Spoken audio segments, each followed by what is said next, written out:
علامہ سید محمد مہدی بھیکپوری 25 ربیع الثانی سن 1269 ہجری میں اپنے ننیحال بنگرا ضلع مظفرپور میں پیدا ہوئے۔ آپ کے والد مولانا سید علی کا شمار اپنے زمانے کے بزرگ علماء میں ہوتا تھا۔ آپ کے والد ماجد کو اولاد کی صحیح تربیت کی اہمیت کا اتنا احساس تھا کہ زمانہ رضاعت ختم ہوتے ہی آپ کو اور آپ کے چھوٹے بھائی مولانا حکیم ڈاکٹر سید محمد جواد کو اپنی نگرانی میں لے لیا اور تعلیم و تربیت کے تمام امور بنفس نفیس خود انجام دیتے تھے، لیکن یہ محبت عقل کے تابع تھی، لہذا ایک لمحے کے لیے بھی اپنے بچوں کی تعلیم و تربیت میں تساہلی نہیں فرماتے تھے۔ علامہ 16 سال کی عمر میں سایہ پدری سے محروم ہو گئے۔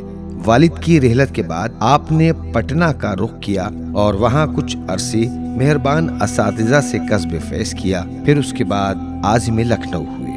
لکھنؤ میں قیام کے دوران مختلف علماء کے سامنے زانوئے ادب طے کیے، جن میں تاج العلماء مولانا سید علی محمد، مفتی محمد عباس موسوی اور مولانا سید تصدق حسین کنتوری کے اسماء قابل ذکر ہیں۔ علامہ محمد مہدی اپنی تعلیم مکمل کرنے کے بعد سن 1306 ہجری میں پہلے مظفرپور آئے اور محلہ کمرہ میں آپ نے نواب سید محمد تقی کے ساتھ مل کر ایک مسجد اور عالیشان امام بارگاہ تعمیر کرایا اور بچوں کی تعلیم کے لیے مدرسہ ایمانیہ کی بنیاد رکھی تاکہ تشنگان علوم سیراب ہوتے رہیں۔ علامہ سید محمد مہدی تقریباً ساری زندگی اسی مسجد، امام باڑے اور مدرسے میں مدرس اعلیٰ اور خطیب کی حیثیت سے منسلک رہے۔ آپ مدرسہ ایمانیہ کے مدرس اعلیٰ کی حیثیت سے اس وقت سے منسلک تھے جب مولانا سید عابد حسین کے کاندھوں پر مسجد کی پیش نمازی تھی۔ سن 1320 ہجری میں مولانا سید عابد حسین سلطان المدارس لکھنؤ تشریف لے گئے تو مدرسے کی ذمہ داریوں کے ساتھ مسجد کی امامت کی ذمہ داری بھی مولانا سید محمد مہدی کے کاندھوں پر آ گئی۔ موصوف اپنی آخری عمر تک تمام ذمہ داریوں کو بحسن خوبی انجام دیتے رہے۔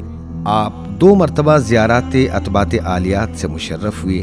آپ کی علمی صلاحیت کو دیکھتے ہوئے آیت اللہ مرزا سید محمد تقی شیرازی نے اجازہ روایات و امور حزبیہ سے نوازا۔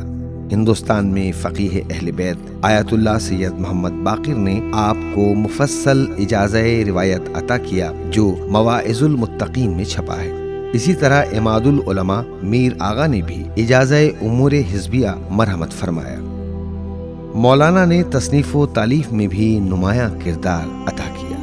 آپ کے آثار میں سبع السبیل، حجت بالغہ، تحفۃ الابرار، مواعظ المتقین اور اردو زبان میں مجالس کی کتاب لوائج الاحزان، جس کا تاریخی نام مظہر المصائب ہے، آج بھی زماں زد خاص و عام ہے اور مقبولیت کے پیش نظر آج بھی مسلسل شائع ہو رہی ہے۔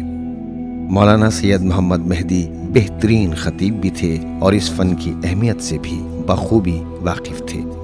آپ نے خطابت کی ضرورت کو محسوس کرتے ہوئے میدان خطابت کو اختیار کیا، چنانچہ آپ نے شہروں قصبوں میں اپنی خطابت کا لوہا منوایا اور ایسے مقامات اور علاقوں میں خطاب کیا جہاں لوگ دین و شریعت سے بالکل نا آشنا تھے۔ آپ نے اپنی خطابت میں آخرت سازی کا نمونہ پیش کیا۔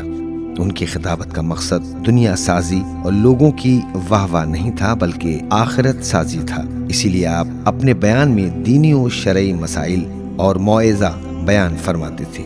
مولانا محمد مہدی خطیب ہونے کے ساتھ ساتھ برجستہ شاعر بھی تھے۔